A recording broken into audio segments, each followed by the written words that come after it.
Who is departing and who is arriving?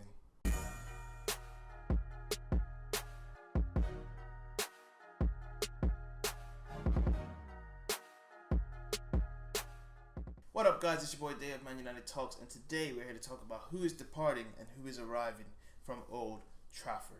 If you do enjoy, drop a like and subscribe if you have any suggestions and comments on this topic, on how the channel can improve, what you like, what you don't like about this channel. Also, I can improve. I would appreciate it if you could do that. Thank you for watching. And as I said, drop a like and subscribe, share it, and all that good stuff. Let's get into it. So first things first, we're going to talk about who should be departing, who maybe deserves a second chance, and how we're going to get into that right now. So first things first, the first player on the list, number one, who I don't think anyone will disagree with me unless you are his mother or his girlfriend, Marwan Fellaini. He's got what, 3 months left on his contract. He's not signed a new one. He was offered a new one last year, and he's not playing well. He's arguably the reason we're out of the Champions League, although I wouldn't say that. He's got to go. Simple as that. He's been at Manchester United for too long. A lot of managers have faith in him and trust in him. We keep trying to throw him into this midfield three, into a midfield whatever. I think it was okay when we were playing under Moyes because Fellaini was a reckoning force in the Premier League when we got him from Everton. And even under Van Gaal. But now we've moved on. I think it's time to move on. Fellaini's not that player, and he's a second striker, to be honest. He's a second striker. He has decent hold-up play, but that's not how we use him. So, done. Get out, Fellaini. Deuces. Number two, Matteo Darmian. This man is a person I admire, I like to watch, especially when he came here. He was one of those very low-key players that came into Manchester United that you don't know much about. The only thing I knew about him, as soon as I found out who he was, I just checked to see where he was in FIFA because I'd never heard of him. He's came here. He's played well. He's done a shift. He's put a shift in, and he's a player that I wouldn't say I was put in 110%, but he's a solid player. No matter what position he plays, his defense is decent, very decent, and I think he could work as a wide center half in a back three maybe, or something to that nature, but he's not being used very well. He came on for the last 2 seconds against Liverpool. Didn't get to touch the ball, which, from personal experience, I know that doesn't feel great. And it's sad to see, but I think he has to go. And he's of good quality, so I think he'll probably get snatched up by a top team in Italy. And I don't think there's a problem with that. Speaking of top teams, PSG won Fellaini, so, I mean, whatever. Number 3. Let's move on. Let's talk about this man who I admire, and it kind of makes me upset that he's leaving because I always like watching him, and he's a very talented football mind, and that is Daley Blind. A man who is a great passer of the ball. Like I said, he has a great mind. I think he'll be like his dad. He'll probably be a manager one day. And he just, I don't know where he's disappeared off to. It's almost like Schweinsteiger, but I think this is worse. We knew Schweinsteiger's situation. We knew Schweinsteiger was thinking about going to the MLS. We knew that he wasn't training with the first team. We knew he was training with the reserves at sometimes. And this is really sucky. It's sad because I see Daley Blind posting stuff on Instagram sometimes, and you know he's out enjoying times with his girlfriend. I don't know what Mourinho's done. You haven't heard anything about him being injured or any losses in his family or something, you know, just to kind of justify why he's not in the team. Nothing has been said. He hasn't been in the lineup or anything of the sort, so it's a weird one, but it is what it is, I guess. So, like I said, he's not being used, and out of these players, there's a lot of exertion and prep going into keeping them fit, and maybe not Blind because, like I said, he hasn't been involved, and a lot of money being paid to these players that is just. They're stealing a living at Old Trafford. So, as much as I don't hate Daley Blind, I don't hate Matteo Darmian. I'm not a fan of Fellaini, but I don't hate him. They gotta go because it's just no reason, no justifiable reason for them to be here. So they gotta go. And last but not least, between two people that I think definitely should go is Chris Smalling or Phil Jones. Now, personally, I'm a fan of Chris Smalling. He hasn't been great though. Let's be honest, he hasn't been great. But the reason Mourinho trusts him so well, and the reason he's always in the lineup, is because he does not get injured. He stays fit. In his whole United career, he's probably had 2, 3, maybe 4 injuries that have kept him out for maybe 2 to 3 weeks. But he hasn't had a substantial injury that has kept him out for a significant amount of time. He's been consistently in the lineup, doing what he has to do for the club. He doesn't always play great, and we know that. Phil Jones usually plays good, but he's a liability in the fact that he gets injured so much, and he gets injured for so long. It's not necessarily, or in my opinion, worth keeping him. People might disagree because they'll say, even though he gets injured 2 to 3 months, that 1, 2 months, 3 months we got out of him in the season, he's playing good and he's a solid defender to have. It's not worth it, in my opinion. I think Phil Jones could smash it out at maybe. I don't want to see him go to Arsenal because although they do need a centre half, we all know what Welbeck did to us. And it's a shame because I do like Phil Jones, but like I said, we need a better defender to play, or maybe just consistently play Lindelof. But we got a lot of centre halves in this team, so it's a lot going on. Regardless, that's all I have to say. And before we move on to the arrivals, let's say, or let's not, let me not. Hello. Zlatan Ibrahimovic, as of 2 hours ago, has signed officially with LA Galaxy. He was going to be on my list of departures, blah, blah, blah. But he has signed with LA Galaxy wearing the number 9 shirt, and I'm happy for him. The rumor is that he is signed a deal worth about 1.5 million. And that's cool. It's not, and you're not going to make big money in America like you do in Europe because, for one, the sport isn't as big in the US, and 2, the clubs just don't have the money. So, regardless, he's still making some of the most money in the MLS, and he's going to smash it up. David Villa's been smashing it up for quite a bit now, and so has Giovanni Dos Santos, Giovinco. Time for a real striker to step back in. I don't think we've seen any real forwards kill the MLS since Thierry Henry. Drogba's over there playing with Montreal, but it's not the same. So go on, Zlatan. Do what you got to do at the tender age of 37. He's gonna absolutely smash it. Was he at 37? Was he 36? I think he's 36 actually. My bad. Anyway, let's move on to the arrivals. And some of these players are already within the club, but they will be considered new signings because of how great they could be and how little they have actually played for the first team. So, first name on the sheet that we need to sign someone, because I believe Matteo Darmian is gone, because I believe Daley Blind is gone, because Ashley Young should just not ever start again in his life, and it looks like Luke Shaw is gone, although I don't want that to happen.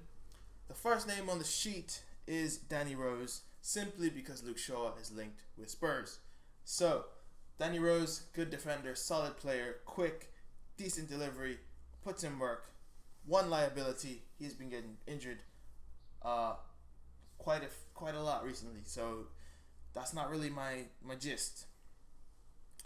My second shout for left back is Grimaldo, but I don't think it will happen, simply because Jose Mourinho likes his killers and defensive tacticians that follow instructions. It might work because he's young, but Grimaldo, who played for Barcelona's youth team, now at Benfica, great player going forward. Delivery, amazing. Free kick is decent.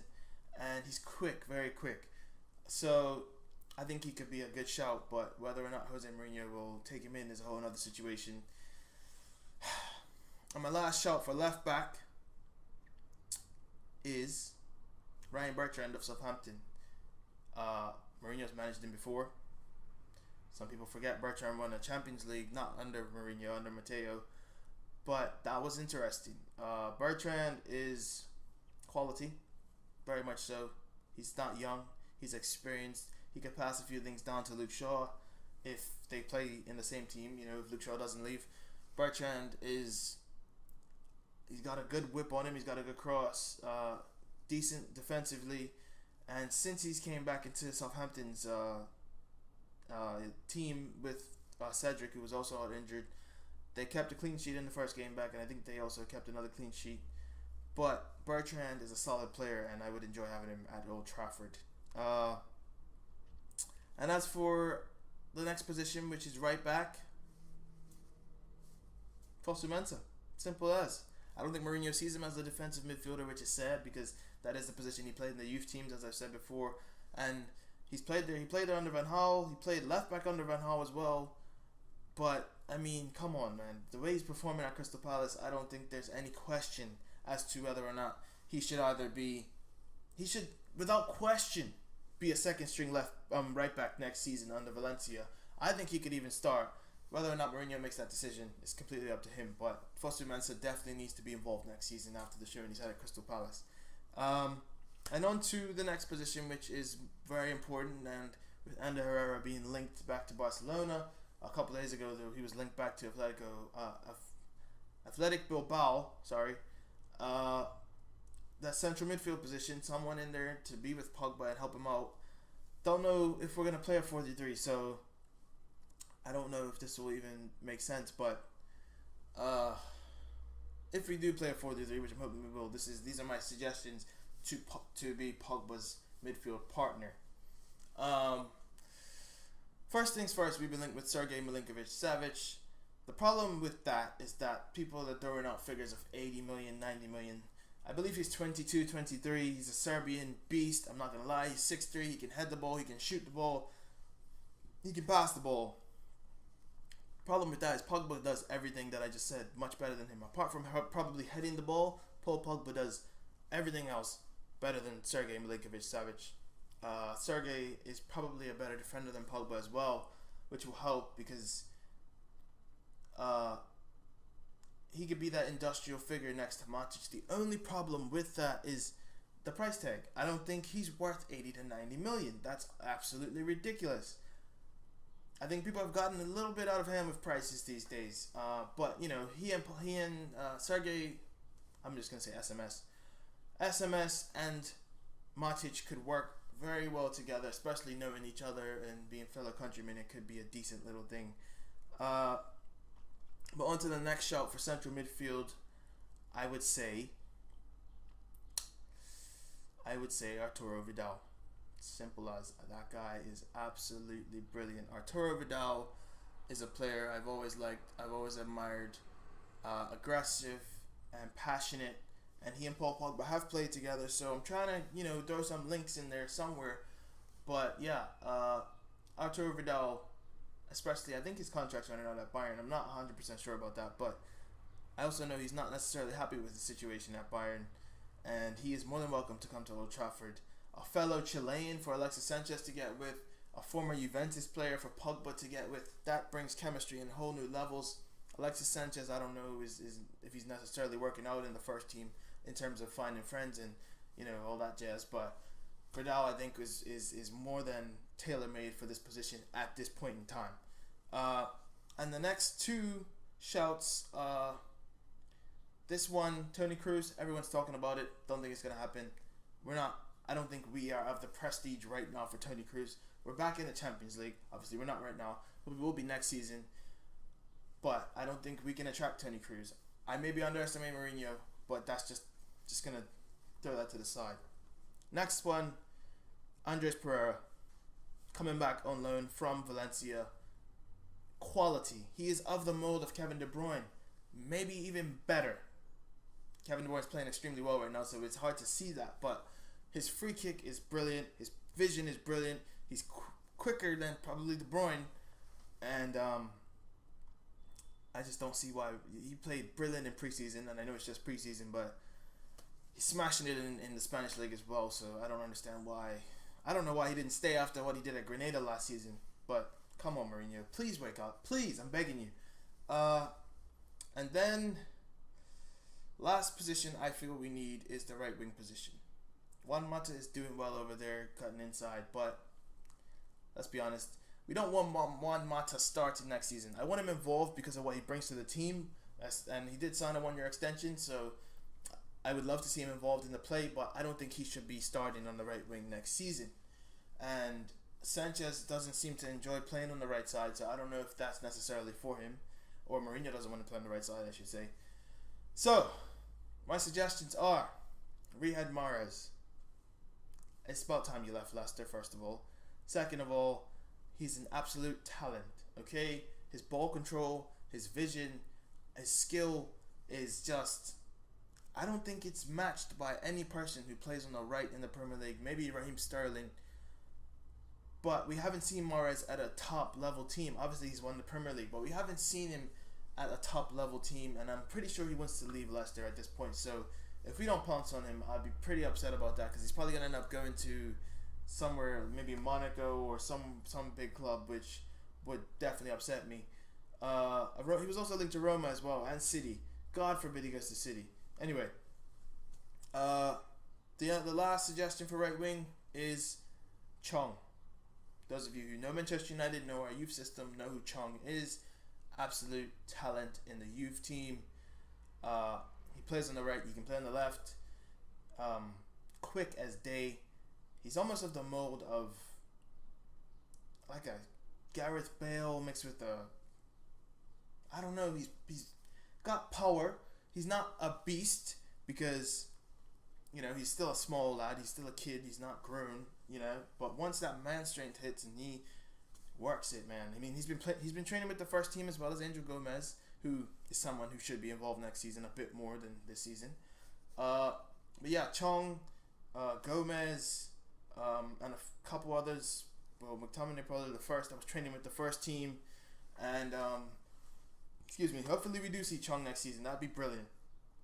And right wing is the last position I think we need. I think strikers, we're all set. I think Rashford can play strikes. Will be our second string striker. Martial can play striker if need be, but Lukaku's going to play majority of the games.